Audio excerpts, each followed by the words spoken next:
My friend Reagan sobbed at my baby shower about her miscarriage 6 months ago and made it all about her. So I fed her a fake abuse story, and her mom exposed her in front of her entire trauma support group with baby photos, proving she'd been lying about everything. Reagan loves to retell my private trauma stories as her own. My essay as a child became hers when she wanted to confront her past in a college lecture. My cousin's near-death crash left her in a wheelchair for 6 months. At our friend's birthday, she used my house fire as a kid to explain why she couldn't go near candles. But when I told her that Jack and I were pregnant, Reagan's seemingly happy face had this hint of sour behind it. The next day, I made my announcement post, and within minutes, Reagan was flooding the comments with, "Congratulations, this reminds me I need to share something." She then wrote a novel reply to her own comment, all about how me having a baby reminds her of when her baby brother was born and her mom became abusive towards her, our friend Maya's experience. At my work lunch to celebrate, Reagan showed up uninvited, and when my boss made a toast, she started sobbing about how group celebrations triggered her because of the cult she escaped from. She monopolized the entire lunch describing rituals and brainwashing I recognized from a Netflix documentary we'd watched. I posted our gender reveal video, and within an hour, Reagan was live streaming herself having a panic attack about her stalker escalating. She told everyone she'd been getting death threats and found a tracking device on her car that morning. She talked about the roses left on the doorstep and the weird breathing on the voicemails. It was actually our coworker Jenna's story from 2 months ago. I was already on the edge of snapping at her when the baby shower snapped. Everything was perfect until the gifts. I actually thought Reagan wouldn't do anything. But then, as I was unwrapping a tiny onesie, I heard this sad whimpering coming from across the room. I turned around and saw Reagan with her head down sobbing. Her cries got louder and louder by the second. She wouldn't stop crying until everyone was paying attention to her, and my mom and sister were holding her hands. They asked her what's wrong, and after another minute of wiping her eyes and getting her breathing together, she managed to speak. "I'm so happy for you," she gasped between sobs. "But this reminds me so much of my baby boy. I miscarried him 6 months ago." Everyone went silent. My aunt asked why she'd never mentioned this before. "Because it happened 6 months ago," Reagan whimpered. "I was going to name him after my father, who died saving me when a man broke into our house." This was also Jenna's story. "I even had the nursery already. I just didn't want to burden anyone with my pain." Some of my family who hadn't ever met Reagan began consoling her immediately, taking her to the bathroom to talk to her. Some of my friends began offering their support and discussing how brave she was for coming here, given she had been through that. My baby shower ended up becoming her grief counseling session. Every photo has her red face in the background. She left early, so everyone spent the rest of the party discussing her loss instead of my actual baby. That night, I went to bed devastated, but woke up the next morning with a plan. If Reagan wanted attention, then she would get it. I started by telling Reagan that I had a secret I'd never shared with anyone. Her ears perked up, and she instantly invited me over to come talk. After a few dramatic gestures and sobs of not wanting to talk about it anymore, I spun this elaborate story about being abandoned at a fire station as a baby. I told her my mom isn't my real mom, she's my adoptive mom, and growing up, she hit me with belts and made me eat on the floor. I threw in real details from my actual childhood trauma that she'd already stolen and repurposed to make it sound more real. She consoled me and held me and promised my secret was safe with me, but I saw her eyes just light up. Within a week, she was dropping hints about having family secrets to anyone who'd listen. And at our friend's birthday dinner, she had a full breakdown. Through tears, she opened up to everyone about the story I had told her. The pieces were all coming together, and a few weeks later, it happened. You see, Reagan had started a trauma support group at the community center months earlier. I knew because she'd invited me repeatedly, saying it would help with our shared experiences. I told her mom Hannah about it and suggested she attend secretly to understand what her daughter was really doing. Hannah went for just one session, and it was enough to blow Reagan's life up. Hannah went dressed disguised, in a baggy shirt and even a wig. She sat in the back and listened. When Reagan's turn came, she did exactly as I suspected. She began telling the 15 people gathered the story I had spun to her. She talked opinally about how her adoptive mother had struck her with belts, how she made her sleep in closets, forced her to eat meals on the floor like an animal. She described scars on her back she didn't have and fears she'd never shown. She used exact phrases from my real trauma, words I'd only ever said to her. People from the group started crying. A few called her brave. They were just about to move on to the next person who'd like to share. When Hannah stood up, she took her wig off, and when Reagan saw her, she went pale as a ghost. "I gave birth to you," Hannah said, voice deadly calm. She pulled out her phone. "Here's the video. Here's your first birthday. Here's your 5th. Your high school graduation where I cried because I was so proud." She turned to the group. "I worked 3 jobs to give her everything. Never missed a recital or game. And now I'm hearing she's been telling you all I abused her?" The room exploded. People started pressing her for the truth. And that's when Reagan doubled down. She accused Hannah of being an imposter, someone her real mother had hired to discredit her. The support group members shifted uncomfortably in their chairs, looking between mother and daughter with growing confusion and anger. I watched from my spot near the door as Reagan's world crumbled. Hannah pulled out photo after photo on her phone, passing it around the circle. Baby pictures, birthday parties, family vacations, Reagan at her college graduation with Hannah beaming beside her. The Christmas morning, Reagan got her first car, Hannah's proud smile in every frame. The group leader, a soft-spoken woman named Catherine, finally intervened. She asked Reagan to explain the discrepancies. Reagan's hands shook as she gripped the arms of her chair. She opened her mouth several times, but no words came out. The silence stretched unbearably long. One of the group members, a man who'd been coming for months, stood up abruptly. He'd shared his story of childhood neglect just last week, and Reagan had cried the hardest, relating it back to her own supposed abuse. Now his face was red with fury. He grabbed his jacket and stormed out without a word. 2 others followed. Reagan finally found her voice, launching into a rambling explanation about repressed memories and trauma responses. She claimed the photos were staged, that Hannah had forced her to smile for appearances. But her usual convincing tears wouldn't come. Her voice cracked and wavered. Hannah remained standing, calm and composed. She addressed the remaining group members directly, explaining that she'd come because she was worried about her daughter. She'd noticed Reagan telling increasingly elaborate stories that didn't match reality. She'd hoped to understand what was driving this behavior. The group leader suggested they take a break. People scattered to the hallway and bathroom, whispering among themselves. I followed a few members outside where they huddled together, comparing notes. They realized Reagan's stories often mirrored exactly what others had shared in previous sessions. The woman whose house had burned down recognized her story in Reagan's fear of candles. The man who'd escaped an actual cult saw his experiences reflected in Reagan's lunch disruption tale. When we reconvened, half the group hadn't returned. Reagan sat alone in her chair while Hannah had taken a seat across the circle. The group leader asked if anyone wanted to share their feelings about what had transpired. The floodgates opened. Person after person expressed their sense of betrayal. They'd opened up about their deepest traumas in what they thought was a safe space, only to have their experiences stolen and retold. A woman who'd actually been abandoned as a baby was particularly devastated. She'd found comfort in Reagan's supposed shared experience, had even met with her privately for coffee to discuss their parallel lives. Reagan tried to defend herself, but every explanation dug her deeper. She claimed she had a condition that made her absorb others' trauma. Then she said she was trying to help people by showing them they weren't alone. Finally, she accused everyone of ganging up on her, of not understanding the complexity of trauma responses. Hannah spoke up again, her voice heavy with exhaustion. She revealed that this wasn't the first time. Reagan had been doing this since high school. She'd gotten her kicked out of her first college when she claimed her roommate's eating disorder story as her own, causing a massive fallout in their dorm. Hannah had hoped it was a phase, had paid for therapy, but Reagan had convinced each therapist that Hannah was the delusional one. The session ended in chaos. The group leader announced that Reagan would no longer be welcome to facilitate or attend meetings. Reagan screamed that they were discriminating against her, that trauma manifested in different ways. But people were already leaving, shaking their heads, some crying from the betrayal. I slipped out during the commotion and waited in my car. Through the community center windows, I watched Reagan and Hannah in what appeared to be an intense confrontation. Reagan gestured wildly while Hannah stood with her arms crossed. Eventually, Reagan stormed out alone, her face blotchy and red. She didn't notice me in the parking lot. Over the next few days, the fallout spread like wildfire through our social circle. The support group members had connections throughout our community. The woman from the craft store where Reagan bought supplies for the baby shower gifts she'd never actually lost. The man who worked at the coffee shop where Reagan held court with her dramatic stories. Word traveled fast in our small town. Reagan tried damage control. She created a long social media post about how trauma could manifest in unexpected ways, how sometimes people unconsciously adopted others' stories as a coping mechanism. She claimed she was seeking help, that she recognized she had a problem, but the comment section told a different story. Person after person called her out with specific examples of stories she'd stolen. Maya was devastated when she learned Reagan had used her childhood abuse story at my pregnancy announcement. She confronted Reagan at the grocery store, right there in the cereal aisle. I heard about it from 3 different people who witnessed Maya's quiet fury as she told Reagan exactly what she thought of someone who would steal another person's deepest pain for attention. Jenna's reaction was even more intense. Learning that Reagan had appropriated her stalker experience and her father's death sent her into a rage I'd never seen before. She showed up at Reagan's apartment with printed screenshots of every time Reagan had retold her trauma. The confrontation was loud enough that neighbors called the building manager. Reagan's carefully constructed world of borrowed traumas was collapsing. Her book club asked her not to return after members compared notes and realized she'd been cycling through their personal stories for months. Oh wow, Hannah just pulled the ultimate mom move with those baby photos. Reagan's sitting there trying to claim the photos were staged while her mom's basically running a slideshow of, here's my daughter not being traumatized at Disney World. I can just picture Reagan frantically trying to explain how that birthday cake was actually a symbol of her deep emotional wounds. The yoga studio where she'd often broken down in tears during Shavasana, claiming various triggers, quietly removed her from their class schedules. But Reagan wasn't done fighting. She started a new narrative that she was being bullied, that cancel culture had come for her just because she'd made some mistakes. She tried to get people on her side by claiming I had orchestrated everything out of jealousy over her stealing attention at my baby shower. She even suggested that Hannah wasn't really her mother but an actress I'd hired. That's when things escalated further. Reagan showed up at my house unannounced on a Tuesday evening. Jack answered the door while I was in the kitchen making dinner. I heard her voice, high and frantic, demanding to speak with me. Jack tried to tell her it wasn't a good time, but she pushed past him into our living room. I found Reagan standing in my living room, her face flushed and eyes wild. She pointed an accusing finger at me while Jack positioned himself protectively between us. I set down the kitchen knife I'd been using to chop vegetables and walked slowly into the room, keeping my hands visible and movements calm. Reagan's whole body trembled as she launched into a tirade about betrayal and manipulation. She paced back and forth across our hardwood floor, her sneakers squeaking with each sharp turn. Jack moved to block her path to the hallway leading to our bedroom, where we'd been setting up the nursery. She noticed his defensive stance and laughed bitterly, throwing her hands up in exasperation. I watched her performance with a strange sense of detachment. She pulled out her phone and waved it around, showing us screenshot after screenshot of messages from former friends cutting ties with her. Her voice grew hoarse as she described how her entire life was falling apart because because of what I'd done. She claimed I'd poisoned everyone against her, that I'd been planning this for months out of jealousy. Jack remained silent but alert, his jaw clenched as Reagan continued her rant. She suddenly dropped to her knees on our carpet, clutching her stomach and rocking back and forth. The theatrical display might have worked on others, but we both recognized the manipulation. When neither of us moved to comfort her, she slowly got back to her feet, her expression shifting from anguish to cold fury. She announced that she knew the truth about my perfect life and threatened to expose secrets that would destroy everything I'd built. Her eyes darted around our living room, taking in the baby items we'd started accumulating, the prenatal vitamins on the coffee table, the parenting books stacked by the couch. Her gaze lingered on our wedding photo above the fireplace, and her lips curled into a sneer. The confrontation lasted nearly an hour. Reagan cycled through emotions like she was auditioning for different roles, trying to find the one that would crack our resolve. She sobbed about losing her support system, raged about the unfairness of it all, and even attempted to appeal to our past friendship. But we remained unmoved, letting her exhaust herself against our silence. Finally, she seemed to deflate. She gathered her purse and headed for the door, pausing to deliver one last warning about how this wasn't over. Jack followed her to ensure she actually left, then locked the door behind her and activated our security system. We spent the rest of the evening in tense silence, both processing what had just happened. The next morning brought a new wave of Reagan's retaliation. My phone buzzed constantly with notifications from social media. She'd started a campaign to paint herself as the victim of a cruel conspiracy. She posted old photos of us together with lengthy captions about how I'd pretended to be her friend while secretly plotting against her. She claimed I was jealous of her authenticity and vulnerability in sharing her trauma. Her posts gained some traction among people who didn't know the full story. A few distant acquaintances reached out to ask what was really going on. I spent hours crafting careful responses, sticking to facts without engaging in the drama Reagan was trying to create. Jack suggested we document everything in case things escalated further, so I started taking screenshots and saving them in a folder. Reagan's mother, Hannah, called me that afternoon. Her voice sounded tired and defeated as she apologized for her daughter's behavior. She explained that Reagan had moved back home after being asked to leave her apartment due to the confrontation with Jenna. Hannah was struggling to manage Reagan's increasingly erratic behavior, while also dealing with the shame of learning how many people her daughter had hurt. Hannah revealed that she'd been doing her own investigation since the support group incident. She'd reached out to Reagan's former roommates, ex-boyfriends, and old coworkers. The pattern went back years, always the same. Reagan would infiltrate groups, absorb their stories, and eventually implode relationships when caught. Hannah had found at least a dozen people with similar experiences. Meanwhile, Reagan escalated her online attacks. She created multiple fake accounts to comment on my posts and those of our mutual friends. The comments ranged from subtle digs to outright accusations. She would post things like, "Some people can't handle others getting attention," or "Pregnancy hormones make people do crazy things." It was exhausting to keep up with blocking and reporting the accounts. Our friend group began to fracture under the pressure. Some people wanted to stay neutral, uncomfortable with taking sides in what they saw as a personal dispute. Others who had been directly affected by Reagan's lies stood firmly with me. The divide created tension at every social gathering. Birthday parties became awkward, with hosts having to choose who to invite. Group chats split into separate threads. Reagan showed up at my workplace during lunch hour. Security stopped her at the front desk, but not before she caused a scene that had everyone in the lobby staring. She loudly proclaimed that she needed to warn my coworkers about what kind of person I really was. My manager had to come down and threaten to call the police before she finally left. The incident left me shaking and embarrassed, even though my colleagues were supportive. That evening, Jack and I seriously discussed our options. We considered seeking a restraining order, but worried it might escalate things further. We upgraded our home security system and installed cameras around our property. Jack changed his work schedule so I wouldn't be home alone as often. The stress was affecting both of us, and I worried about how it might impact the pregnancy. Reagan's next move was to target Jack's family. She sent his mother a long message filled with lies about our relationship, claiming I was controlling and had isolated Jack from his friends. She suggested that the pregnancy was a trap to keep him tied to me. Fortunately, Jack's mother saw through the manipulation immediately and forwarded us the messages. She even called Reagan directly to tell her to stop harassing her family. The situation took an unexpected turn when Reagan's ex-boyfriend Nathan reached out to me. He dated Reagan for 2 years in college and had his own stories about her behavior. He explained how she'd gradually taken over his trauma narrative about losing his younger brother in a car accident. She'd told his story so many times that she'd convinced herself it was real, even visiting his brother's grave and leaving flowers. Nathan had tried to get Reagan help back then, but she'd turned their friend group against him by claiming he was emotionally abusive. Sound familiar? He'd spent years rebuilding his reputation and relationships. He offered to share his documentation if it would help, including text messages where Reagan admitted to borrowing his story because it resonated with her more than her own life did. Armed with this new information, Hannah confronted Reagan again. This confrontation happened in their family home, with Reagan's father present for the first time. He'd been largely absent from the situation, traveling for work and hoping it would resolve itself, but faced with evidence spanning years, he couldn't ignore it anymore. The family meeting lasted hours, with Reagan cycling through denials, justifications, and eventually angry accusations. Reagan's father insisted she get professional help. He researched therapists who specialized in personality disorders and made appointments, but Reagan refused to go, claiming everyone was ganging up on her because they couldn't handle her emotional depth. The arguments in their house grew so loud that neighbors started complaining. Hannah called me crying one night, unsure how to help her daughter who refused to admit she needed help. The drama spread to unexpected places. The community center where Reagan had run the support support group faced backlash from members who felt violated. Some threatened to sue for emotional distress. The center's director had to issue a public statement about their vetting process for group facilitators. They implemented new policies requiring background checks and references, directly resulting from Reagan's deception. Local therapists and counselors began warning each other about Reagan. Word spread through professional networks about her tendency to appropriate client stories and manipulate therapeutic relationships. Several therapists came forward with stories of Reagan attending their groups under false pretenses, gathering material for her performances. The mental health community in our town essentially blacklisted her. Reagan's social media presence became increasingly unhinged. She started live streaming at odd hours, creating elaborate narratives about persecution and betrayal. In one video, she claimed to be packing for witness protection because her truth-telling had put her in danger. In another, she suggested that multiple people in town were paid actors hired to discredit her. Her follower count dwindled as even strangers recognized the instability. I received a call from Catherine, the support group leader, asking if I'd be willing to help create resources for other groups to identify and handle similar situations. She'd been researching what she called trauma theft and found it was more common than people realized. We spent an afternoon discussing warning signs and protection strategies. It felt good to channel the negative experience into something potentially helpful for others. Reagan attempted to infiltrate other support groups in neighboring towns, but word had spread through the regional network of facilitators. She was recognized and politely asked to leave from 3 different groups. Each rejection seemed to fuel her narrative of persecution. She started a blog called Silenced Survivor, where she portrayed herself as a victim of coordinated harassment for being too real about trauma. The blog attracted a small following of people who related to feeling misunderstood or rejected. Reagan cultivated this audience carefully, sharing just enough truth mixed with her fabrications to seem credible. She began soliciting donations for her legal fund to fight the defamation she claimed to be experiencing. Hannah discovered this and was horrified that Reagan was now potentially scamming strangers online. Jack's protective instincts went into overdrive as my pregnancy progressed. He installed an app on both our phones that shared our locations constantly. He started accompanying me to all appointments and errands, worried about potential confrontations. While I appreciated his concern, the constant vigilance was exhausting. We both jumped at unexpected doorbells and checked our security cameras obsessively. I mean, if people were getting paid to deal with her drama, where do I sign up for that job? The fact that she started a blog called Silenced Survivor, while literally live streaming to anyone who would watch, is the kind of irony you can't make up. And now she's asking for donations, which is like watching someone charge admission to their own meltdown. Reagan's attempts to maintain her false narratives became increasingly desperate. She showed up at Maya's workplace with flowers and an apology letter, but Maya refused to accept them. The letter, which Maya later shared with me, was a masterpiece of manipulation. Reagan apologized for unconsciously channeling Maya's pain, while simultaneously suggesting that Maya should be flattered that her story had inspired Reagan's healing journey. Our mutual friend circle continued to navigate the awkward dynamics. Some friends tried to organize events that neither Reagan nor I would attend, creating a strange social calendar where people had to check who was invited before accepting. Others gave up on group events entirely, preferring one-on-one meetups to avoid potential drama. The community Reagan had once been so eager to be part of was fracturing because of her actions. Reagan's parents reached a breaking point. Her father gave her an ultimatum: seek professional help or find somewhere else to live. Reagan chose to leave, couch surfing between the few acquaintances who still believed her version of events. Hannah kept me updated through tearful phone calls, devastated by her inability to help her daughter, while also recognizing the need for boundaries. The stress of the situation triggered unexpected pregnancy complications. During a routine checkup, my blood pressure was dangerously high. My doctor ordered immediate bed rest and stress reduction. Jack took time off work to care for me, and we had to tell our families about the full extent of what had been happening. The revelation that Reagan's harassment was potentially endangering the baby shifted everyone's perspective. Jack's normally calm demeanor cracked. He sent Reagan a single message stating that if her behavior resulted in harm to me or our baby, he would pursue every legal option available. He didn't threaten or rage, just stated facts in cold, clear terms. Reagan screenshot the message and posted it as evidence of threats against her, but the response wasn't what she expected. People pointed out that Jack was simply protecting his family. Hannah made a difficult decision. She began reaching out to everyone she knew Reagan had hurt, apologizing personally, and offering to corroborate their experiences if needed. It was a painful process that took weeks. She heard story after story of her daughter's deceptions, each one adding to her guilt and grief, but she felt it was necessary to acknowledge the harm Reagan had caused and try to make whatever amends were possible. Reagan's few remaining supporters began to distance themselves as her stories became increasingly contradictory. She would tell one person she was staying with friends while telling another she was homeless. She claimed to have a job interview at a prestigious company while simultaneously posting about being blacklisted from employment. The lies piled up until even her most loyal defenders couldn't ignore the inconsistencies. The morning after Jack sent his message to Reagan, we woke to find our front lawn covered in printed screenshots. Hundreds of pages scattered across the grass, all showing conversations Reagan claimed proved I was manipulating everyone. Jack gathered them into garbage bags while I watched from the window, my hands resting on my growing belly. Our neighbor came out to help, shaking his head at the mess. Reagan's blog posts became increasingly frantic. She wrote lengthy entries about psychological warfare and gaslighting, using terms she'd clearly Googled but didn't understand. Catherine forwarded me links, concerned about the escalating rhetoric. The posts jumped between claiming she was being stalked by my minions and announcing she was starting her own trauma recovery center to help others who'd been silenced by their communities. lies. Hannah discovered Reagan had been applying for jobs using fabricated credentials. She'd listed the support group facilitation as professional counseling experience and claimed certifications she didn't have. When Hannah confronted her about it during one of Reagan's brief returns home to gather belongings, Reagan grabbed a suitcase and left without explanation. Hannah found rejection letters in Reagan's old room from 3 different mental health organizations. The community center received multiple inquiries about Reagan's new trauma recovery center. Catherine fielded calls from confused people who'd seen Reagan's online advertisements promising revolutionary healing techniques. The center's director had to issue another statement clarifying that Reagan had no affiliation with their organization and wasn't qualified to provide mental health services. Maya encountered Reagan at the pharmacy while picking up prescriptions. Reagan approached her with arms open for a hug, acting as if nothing had happened. Maya stepped back and walked to a different aisle. Reagan followed, loudly proclaiming that Maya was participating in a harassment campaign. The pharmacist had to intervene when Reagan wouldn't stop following Maya around the store. Jack's mother called to inform us that Reagan had shown up at her book club meeting. She'd introduced herself as a trauma counselor and offered to lead a session on healing from family betrayal. The book club members, unaware of the situation, had almost agreed before Jack's mother recognized her and quietly informed the host. Reagan left when asked, but not before distributing flyers for her fictitious trauma center. I received an email from a woman I didn't recognize. She'd found my contact information through mutual connections and wanted to warn me that Reagan was using my name in her promotional materials. According to the email, Reagan was claiming I was a success story from her counseling practice, someone she'd helped overcome severe childhood trauma. The woman had attended one of Reagan's sessions in someone's living room before realizing something was off. Nathan compiled a comprehensive document of Reagan's patterns dating back to college. He'd connected with other ex-partners and former friends, creating a timeline of her deceptions. The document revealed she'd claimed to have survived cancer, lost siblings in accidents, escaped human trafficking, and survived a school shooting, all stories stolen from people she'd met. He shared it with Hannah, who broke down reading the extent of her daughter's fabrications. Reagan's attempts to establish her trauma center grew more elaborate. She created professional-looking websites and social media pages, stealing content from legitimate therapy resources. She scheduled healing circles in public parks, showing up with folding chairs and sign-up sheets. When few people attended, she'd photograph the empty chairs and post about how the establishment was preventing people from accessing her help. During my next prenatal appointment, my doctor expressed continued concern about my stress levels. My blood pressure remained elevated despite bed rest. Jack took photos of the monitoring equipment to document the medical impact of Reagan's harassment. We started keeping a detailed log of every incident, creating a paper trail should we need it for protective orders. Reagan began leaving items at our doorstep. First came a baby blanket with a note claiming it was for the child who would grow up without knowing real love. Then self-help books about narcissistic personality disorder, with specific passages highlighted. Jack installed a motion-activated camera that captured Reagan placing these items in the early morning hours, always looking around nervously before hurrying away. The situation reached a turning point when Reagan targeted the pregnancy center where I'd been receiving care. She called claiming to be a concerned family member, suggesting I was an unfit mother with a history of violence. The center's staff recognized the false allegations and contacted me immediately. They'd dealt with similar situations before and had protocols in place, but it meant extra security measures for my appointments. Hannah made the difficult decision to change her locks after discovering Reagan had been entering the house while her parents were at work. Security footage showed Reagan removing family photos and documents, presumably to use as evidence in her ongoing campaign. Hannah found some of these items photographed on Reagan's blog, presented out of context to support her false narratives. Catherine organized a meeting for all the support group facilitators in the region. They developed new screening procedures and warning systems to prevent similar situations. Reagan's photo and information were discreetly shared among mental health professionals and community organizations. It wasn't a formal ban, but rather a protective measure for vulnerable populations seeking legitimate help. Reagan's few remaining supporters gradually recognized the patterns. A woman who'd been letting Reagan couch surf contacted Hannah after catching Reagan practicing different trauma stories in front of a mirror. She'd overheard Reagan rehearsing details from the woman's own miscarriage experience, adapting it as her own story. The woman asked Reagan to leave immediately. Our friends started taking more active roles in protecting our peace. They created a schedule to check on us, bringing groceries so I could maintain bed rest. Someone was always available to accompany me to appointments. The community that Reagan had tried to turn against me instead formed a protective circle, though we were careful to keep everything legal and documented. Reagan's online presence shifted to attacking the mental health profession itself. She claimed therapists were gatekeepers preventing real healing, that support groups were cults designed to silence truth tellers. Her posts became increasingly conspiratorial, suggesting a coordinated effort by the therapy industrial complex to discredit her revolutionary approaches to trauma healing. The breaking point came when Reagan attempted to infiltrate a pregnancy support group I attended. She arrived claiming to be newly pregnant and grieving a previous loss. The facilitator, who'd been warned about her, gently but firmly asked her to leave. Reagan refused, insisting she had every right to be there. Security had to escort her out while she shouted about discrimination and threatened lawsuits she couldn't afford to file. Hannah and her husband made the painful decision to sell their house. The stress of Reagan's behavior, combined with the constant drama in their neighborhood, had become unbearable. They found a smaller place in a different part of town, hoping distance might help. Reagan discovered their plans and accused them of abandoning her, but they proceeded with the move anyway. Maya, Jenna, and several others who'd been affected by Reagan's lies decided to meet regularly for their own support. They gathered weekly at a coffee shop workshop, not to rehash Reagan's betrayals, but to rebuild the trust she'd damaged. These meetings became a source of genuine healing, something Reagan's manufactured drama could never provide. Reagan's behavior became increasingly erratic as her support system completely dissolved. She was spotted at various churches and community organizations, each time with a new story and a new crisis. But word had spread effectively through the community grapevine. People were polite but wary, no longer falling for her elaborate performances. My stress levels finally began to decrease as Reagan's ability to disrupt our lives diminished. The baby's heartbeat remained strong at each checkup, and my blood pressure slowly returned to normal ranges. Jack maintained his vigilant protection, but we both felt the storm beginning to pass as Reagan's influence waned. The final incident occurred when Reagan appeared at a town hall meeting about mental health resources. She's literally practicing different trauma stories in front of a mirror like she's rehearsing for a one-woman show is just, wow, how much more of a loser can you be? She stood during public comment, attempting to present herself as an advocate for trauma survivors failed by the system, but her rambling statement, full of contradictions and accusations, only reinforced the community's decision to distance themselves from her. She left before the meeting ended, and that was the last time most of us saw her. 3 months later, I gave birth to a healthy baby girl. Hannah sent a congratulations card with a simple message about new beginnings. She joined a support group for parents of adult children with behavioral issues, finding solace among others who understood her struggle. Maya and Jenna became regular visitors, and our friendship grew stronger through shared understanding rather than stolen stories. Reagan had moved to another state according to Hannah's occasional updates, starting fresh where no one knew her history. Our community slowly healed from the disruption, implementing safeguards to protect vulnerable people seeking help. Life moved forward, quieter but wiser, with the hard-earned knowledge that some people's need for attention can cause real harm, and that protecting our own peace sometimes means letting go completely. I love how she just rambled on with her made-up accusations while everyone probably sat there thinking, yeah, we all know about you already. I really enjoyed this story, and I hope you guys did too. Subscribe for more videos like this. On the first day of organic chemistry, Professor Mitchell looked at my name on the attendance sheet and said, "Let's just call you Amy. Much easier. Trust me, you'll thank me when you're applying for jobs." When I won the department's chemistry award that my parents drove 3 hours to see, he announced it as Amy. Sorry, Adya, or however you say it. Then I discovered his real name was Dr. Richard Mitchell Sullivan Kowalski, and he'd been hiding it because it was too much of a mouthful for his career. My name is Adya. It means first or beginning in Sanskrit. Beautiful, right? Well, not to Professor Mitchell. First day of organic chemistry, he called attendance, stumbling dramatically when he reached my name.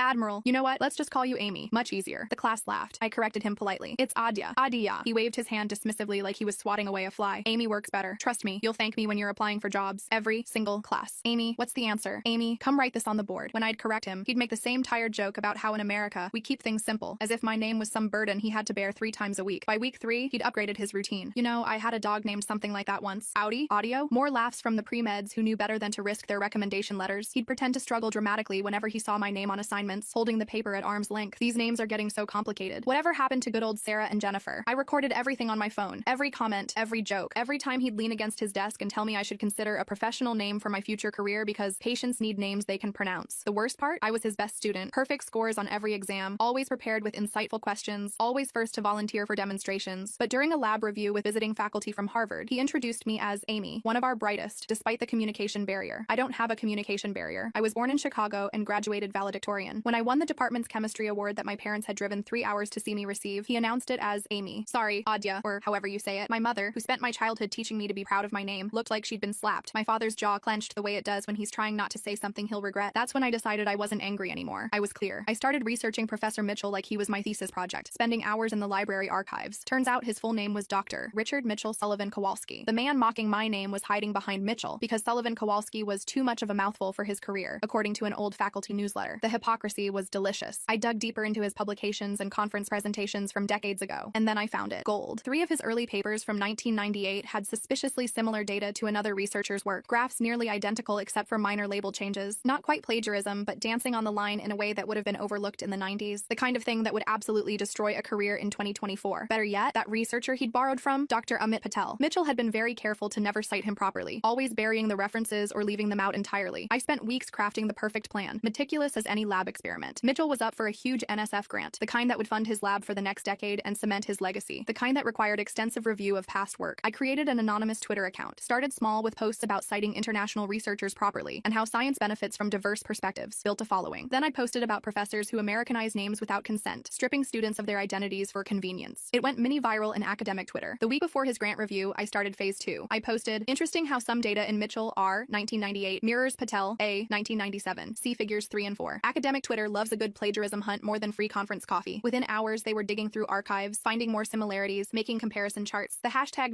#sign Mitchellgate started trending in our corner of the internet. But I wasn't done. Those visiting faculty he'd introduced me to, they were on the grant committee. I sent them an email from a new account account. Dear Committee, I'm a concerned student who has noticed troubling patterns in Professor Mitchell's past, research, and current classroom behavior. While researching for my thesis, I discovered similarities between his work and Dr. Amit Patel's. More concerning is his pattern of dismissing non-Western names and contributions. Yesterday, he told our class that ethnic names don't belong in serious science. I've attached audio recordings and data comparisons. I trust you'll review this thoroughly before making funding decisions. Sincerely, a concerned student. The recordings were real. Every cruel joke from the semester. The quote, he'd said things close enough that it would sound believable. Today's the day. I'm sitting in Mitchell's class, watching him swagger in with his overpriced coffee, completely unaware that 3 major chemistry blogs have picked up the story overnight. That number Mitchellgate is trending, that the grant committee has called an emergency meeting. He starts attendance, gets to my name. Amy, it's Adia. I interrupt, louder than usual. He does his signature eye roll. Like I said, in America, his phone buzzes, then again, and again. He glances at it, irritated. His face goes white. More buzzing, urgent, and insistent. He fumbles to silence it, but I can see Twitter notifications lighting up his screen. An email preview pops up. Urgent. Grant committee requests immediate meeting. Allegations. He looks up at the class, then at me. For the first time all semester, he says clearly, Adia, can you